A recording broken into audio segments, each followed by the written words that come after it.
So this journey, 2015, I'm interested to hear what you think being an entrepreneur is in 2023. But that's started 8 years ago. Yeah. In 2015. Yeah.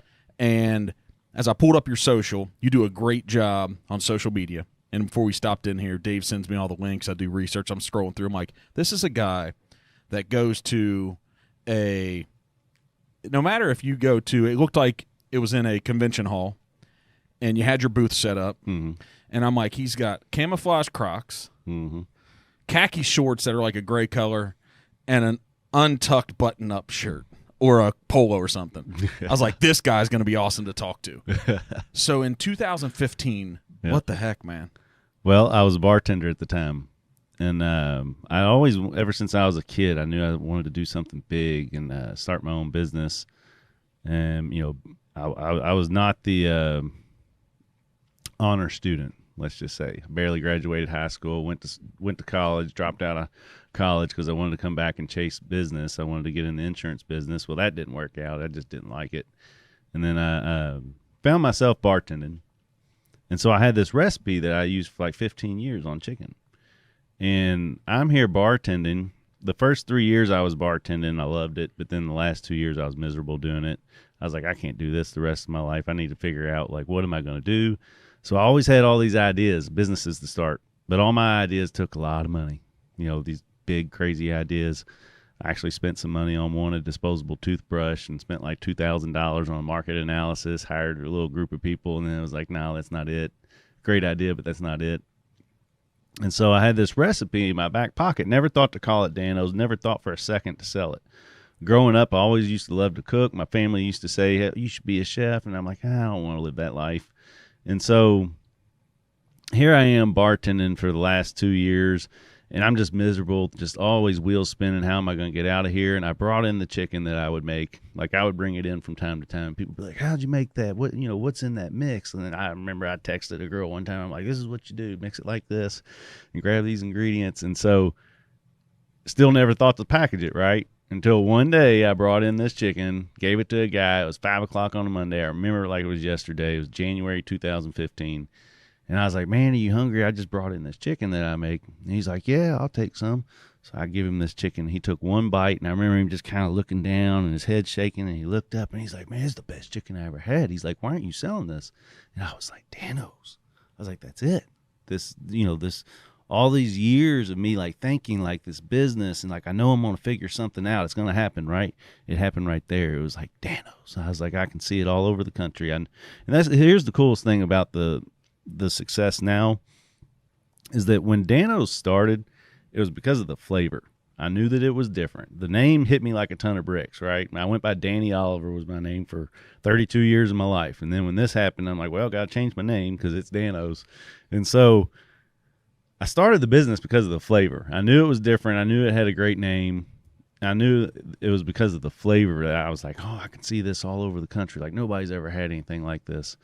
And then so as I got into developing this recipe and, now I had to go weigh things out, take measurements and all this and figure out how am I going to package this and start reading FDA compliance and figuring out how to package it. I have a whole family of entrepreneurs, but nobody knows anything about CPG, consumer packaged goods.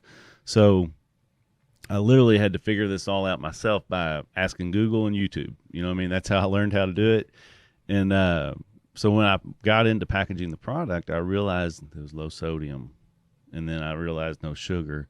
And I'm like, wow. And I'm going to the stores and I'm like, why are all these other products just have all this junk in there? I'm like, why is nobody, like, am I doing something wrong here? Like, you know what I mean? Like, is this like meant to be? I'm like, so this is healthy. This can actually change people's lives. So after I made my first package and got it on some shelves, shortly thereafter, like just in a matter of a month, I was like, okay, I need to change this. I need to get it to like a $5 price point. I need to change, make it low sodium, no sugar, no chemicals, and like really make my marketing like targeted towards this group of people. But not only is it the healthy people, but it's people just like flavor. It's just my seasoning's made different. So the product, the flavor was one. Then when I figured out it was healthy and could actually change people's lives, your high blood pressure, your diabetics, it became something more. And then the third part was the first flea market that I did. Not flea market, but the first big state fair that I did. And I remember this little old lady coming up trying to sample.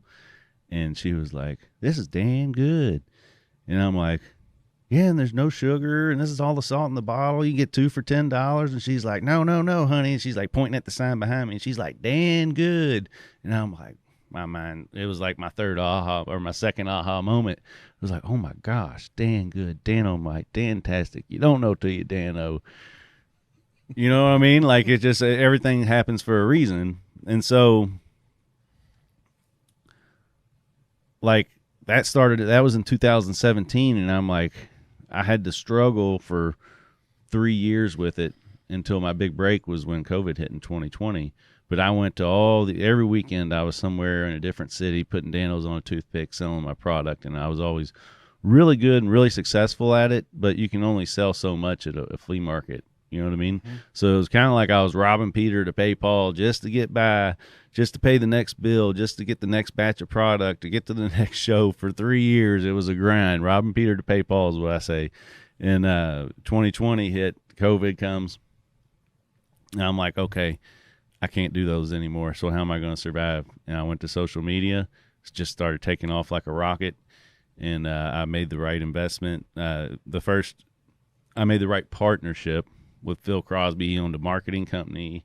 He had like 16 people working for him. He's like, we're going to take this, turn them all into Danos. And like, this is what we're going to do. This is our marketing plan. We're going to take 20% of revenue, put it back into the business, and let's just grow this thing. Because my agreement with him was, let's change the world.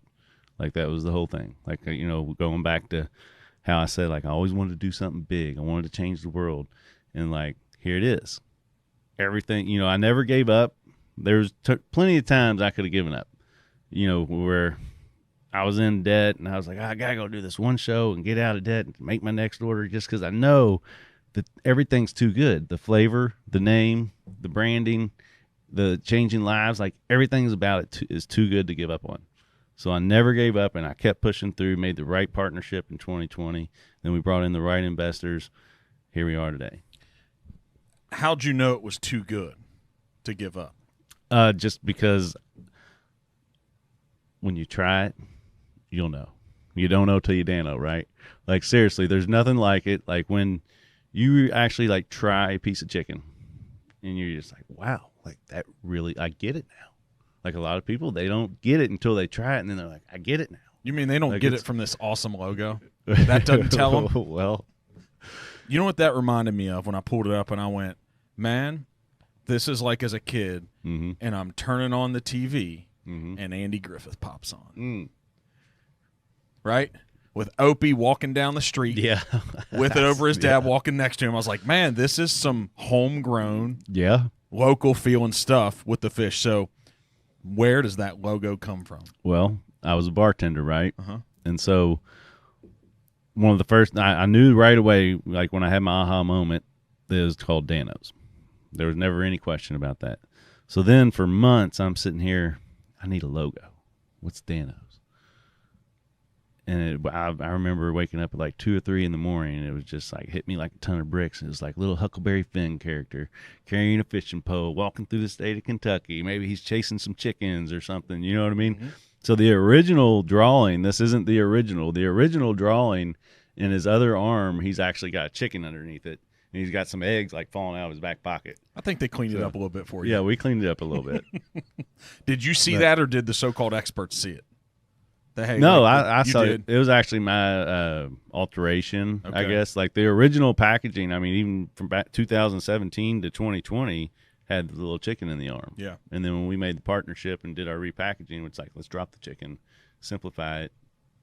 He had baggier pants. Now he cleaned him up a little bit. Rolled him up like he's hanging out in the creek or something. Well, he always had that, but they were just like, it was baggier looking. So let's get back to the drawing, though. So I was a bartender, and this is funny because when I had the idea that was going to be my logo, at first it was like there was a lot involved. It was the state of Kentucky. There was little farm animals and little Danny like walking through the state, like almost like he was herding the animals. And but he had the stick, when it just had a hook on it. Mike's idea was to put a fish on it. And so I paid the guy in the kitchen $100 to draw it.